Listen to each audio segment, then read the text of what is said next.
안녕하세요. 소울풀 써니입니다. 오늘은 지금 이 순간에 나를 깨우는 바샤르의 메시지 다시 가슴 뛰는 삶을 살아라를 낭독해 드리려고 합니다.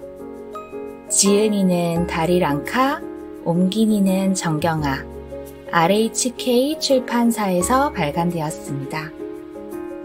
바샤르는 에사시니 행성에 존재한다는 고차원적 의식체로 다리랑카라는 미국인이 채널링을 통해 그의 메시지를 전하고 있습니다. 외계 존재나 채널링이라는 개념에 아직 낯설거나 약간의 거부감이 드는 분들도 있을 수 있겠어요. 하지만 그런 배경과 상관없이 이 책에 담긴 메시지는 우리 삶에 깊이 적용되는 보편적 통찰을 담고 있습니다.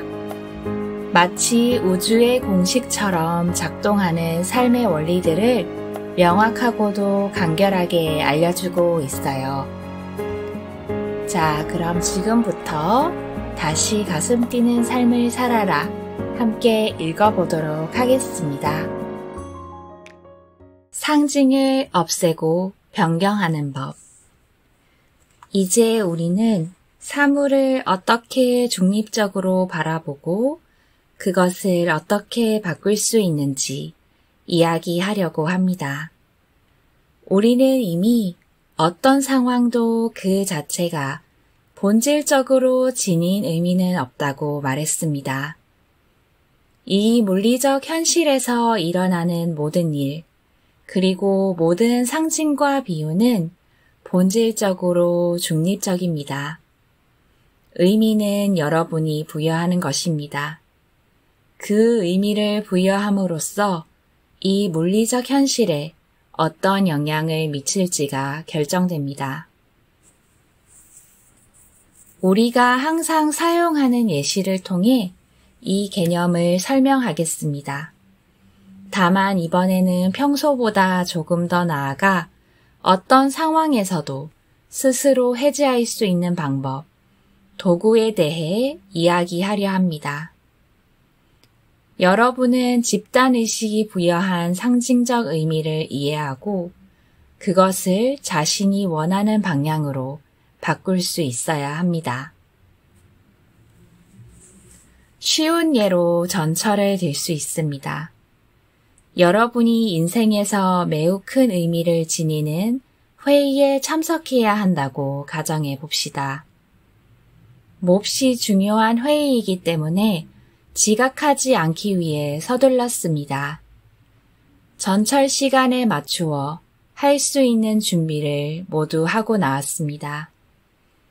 최대한 주의를 기울여 할 수 있는 모든 것을 다 했음에도 막상 역에 도착해 보니 전철은 이미 출발한 뒤였습니다. 여러분은 플랫폼에 서서 전철이 떠나는 광경을 지켜봅니다. 전철이 코너를 돌아 더 이상 보이지 않게 될 때까지 그 모습을 바라봅니다.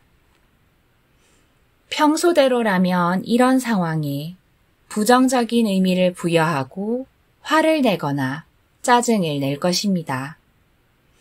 중요한 회의에 가야 하는데 전철을 놓쳐버렸으니 이제 내 인생은 끝이야 하고 말입니다. 치밀어 오르는 화를 억누르지 못한 채 사무실로 가서 화풀이할 대상을 찾고는 이렇게 퍼붓게 될 수도 있습니다. 그 거래처는 왜 일을 그렇게 처리하지? 그쪽이 미팅을 애매한 시간대로 잡아서 지각했잖아. 하지만 여기에 반드시 알아야 할 것이 있습니다. 이 상황 자체에는 부정적인 의미가 없습니다. 그러니 잠시 시간을 되돌려 조금 전 상황으로 다시 돌아가 봅니다. 플랫폼으로 돌아갑니다. 여러분은 죽기 살기로 뛰어 역까지 왔습니다. 그런데 막 전철이 출발했습니다. 안녕, 잘 가. 전철을 놓친 허무한 마음에 장난처럼 전철을 향해 인사를 건네던 여러분은 문득 깨닫습니다.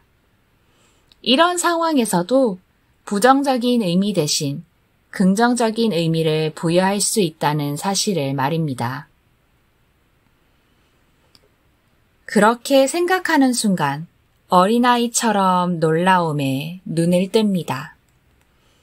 나는 할 수 있는 모든 것을 다 했어. 그럼에도 전철을 놓쳤다면 분명 어떤 긍정적인 이유가 있는 거야. 왜냐하면 내가 그렇다고 결정했기 때문이야. 이렇게 생각함으로써 여러분은 긍정적인 파동을 세상에 보내게 됩니다.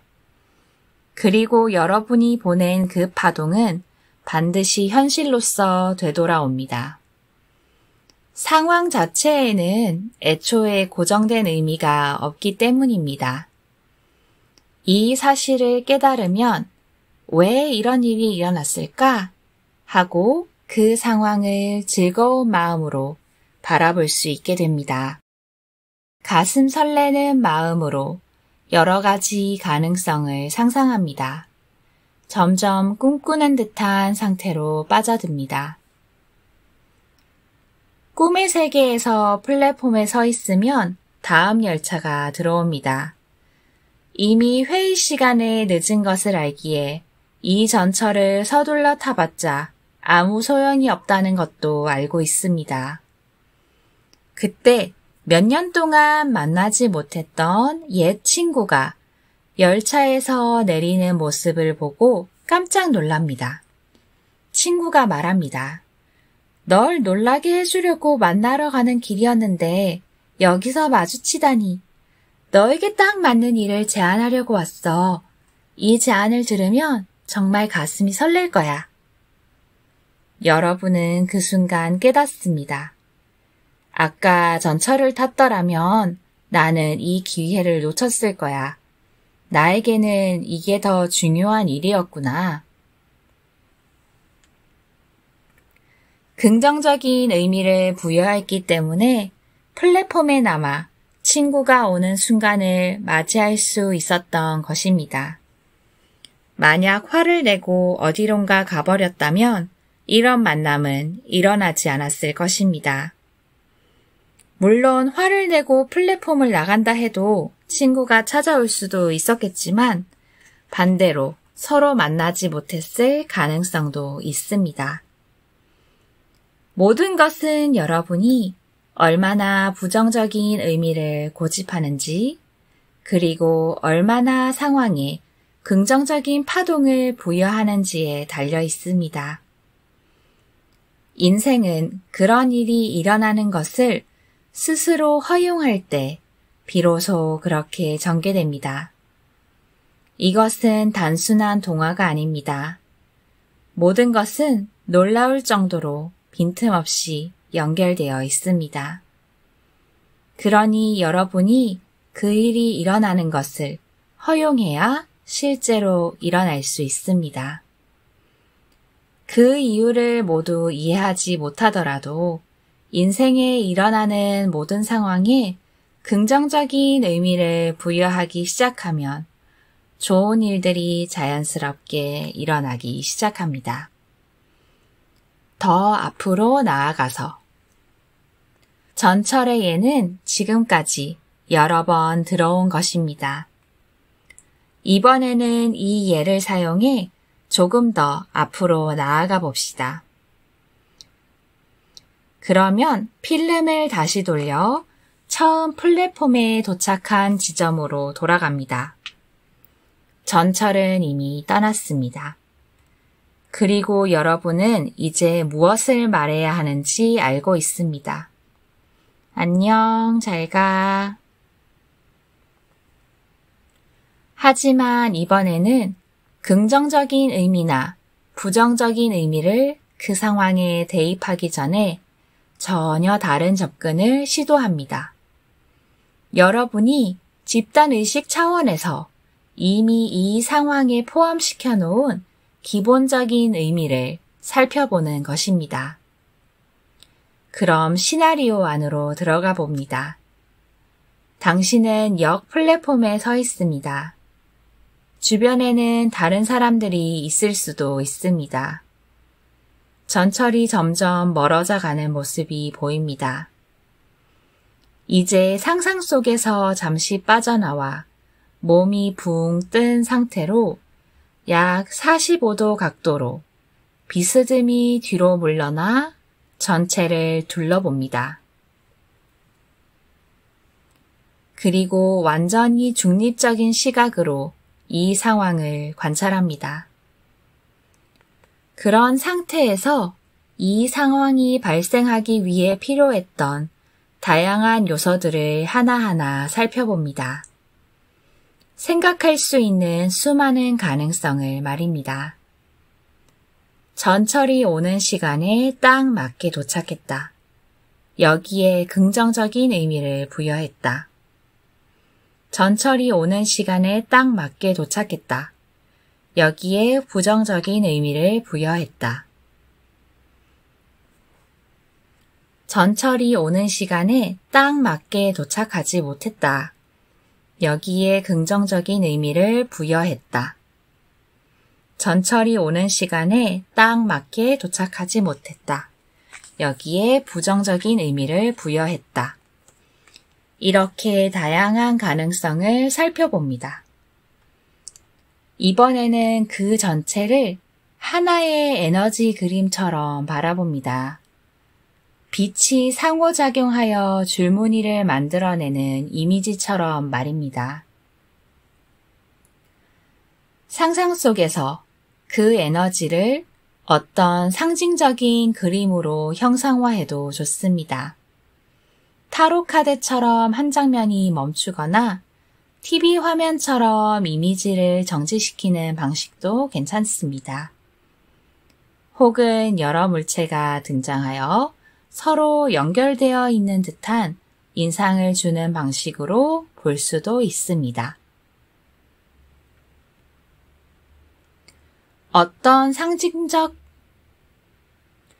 어떤 상징적 형태가 떠오르든 상관없습니다.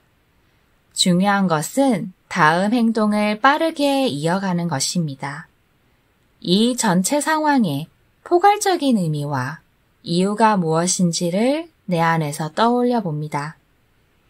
그러고 나면 비즈니스 미팅이나 친구와의 만남 같은 세세한 수준이 아니라 집단의식 차원에서 지닌 근본적인 의미를 끌어낼 수 있습니다. 타이밍을 신뢰하라는 것이 이 상황이 가진 근본적인 의미임을 문득 깨닫게 될 수도 있습니다. 그리고 여러분은 이해하기 시작할 것입니다.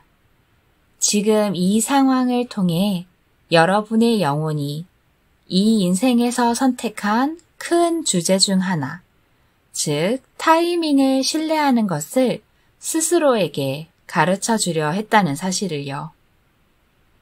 그 다음에는 이 깨달음을 자신의 몸과 의식에 통합하고 그 상황을 다시 하나하나 살펴봅니다. 그러면 모든 타이밍이 마치 오케스트라처럼 조화를 이루고 있다는 것을 볼 수 있습니다. 이 세계는 여러분 의식의 비유이며 상징으로서 나타납니다. 그 파동의 상태에 따라 비유와 상징이 현실로 드러납니다. 그러니 우연은 존재하지 않습니다. 옆에 앉은 사람이 누구인지, 그가 어떤 옷을 입고 있는지, 이 모든 것은 결코 우연이 아닙니다. 물론 그것이 개인에게 얼마나 깊은 의미를 지니는지는 사람마다 다를 수 있습니다. 그러나 전체 흐름 안에서는 모든 것이 의미를 가집니다. 마치 하나의 거대한 오케스트라처럼 말입니다. 그리고 전체적으로 볼 때 거기에 있는 모든 사람들도 각자 정도의 차이는 있지만 전체로부터 지지를 받고 있습니다.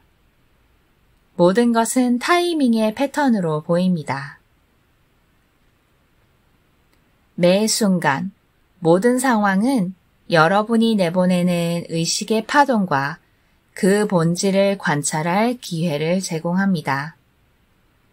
예를 들어 교통체증에 시달릴 때도 어차피 거기에 있는 것이라면 이 상황이 자신에게 어떤 타이밍을 알려주려 하는지를 살펴봅니다. 이때 내가 뭔가 부족해서 이런 현실을 만들었어 라고 자신을 탓하려는 생각은 잠시 옆으로 밀어둡니다. 여러분이 할 수 있는 최선을 다하고 있다면 그 상황이 보여주는 상징을 신뢰하는 것입니다. 또한 이런저런 일이 다양한 방법으로 일어나는 그 원리를 몰라도 된다는 것, 그리고 자신에게 무엇을 의미하는지를 꼭 의식적으로 알 필요는 없다는 것도 믿어야 합니다. 어떤 교차로에서 신호에 걸려 5분 동안 기다리느라 짜증이 났다고 가정해 봅시다. 그러나 달리 생각해 보면 신호에 걸리지 않고 교차로를 그대로 통과했다가 사고를 당했을지도 모릅니다. 이런 상황을 피한 덕분에 여러분의 안전이 지켜졌을 가능성도 있습니다. 5분을 기다린다는 것이 무엇을 의미하는지는 여러분이 결코 알 수 없습니다. 그렇다고 해서 자신이 무엇을 만들어내고 있는지를 지나치게 의식할 필요는 없습니다. 이 점을 반드시 명심해야 합니다. 타이밍이 진실이라는 것을 믿는 것이 중요합니다. 여러분 안쪽 깊숙한 곳에서 모든 것이 정리되어 움직이고 있다는 사실을 믿으면 됩니다. 이 세계는 정말로 여러분에게 꿈의 세계입니다. 우리 모두는 함께 이 꿈을 꾸고 있습니다.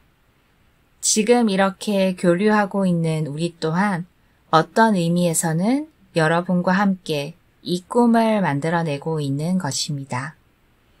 여러분의 현실과 우리의 현실이 중첩되기를 선택한 부분이 여기에 있으며 같은 의미를 갖고 있다고 양쪽이 동의한 상징이 바로 여기에 있습니다. 네, 오늘은 여기까지 읽도록 하겠습니다. 여러분의 삶은 언제나 완벽한 타이밍 안에 있습니다. 지금 이 순간 아무것도 늦은 것은 없습니다. 어떤 일이 일어나지 않는 것처럼 느껴질 때조차 그 안에는 보이지 않는 정열과 당신을 위한 배려가 숨어 있어요. 그것은 아직 오지 않은 것이 아니라 정확한 때에 오고 있는 것이라는 걸 믿어주세요. 우리가 해야 할 일은 단 하나, 걱정이 아닌 삶을 믿는 신뢰로 움직이는 것입니다. 오늘 당신의 하루가 조금 더 부드럽고 조금 더 여유로운 진동 안에서 흐르길 바랄게요. 오늘도 당신에게 빛과 사랑을 보낼게요. 다음 시간에 만나요.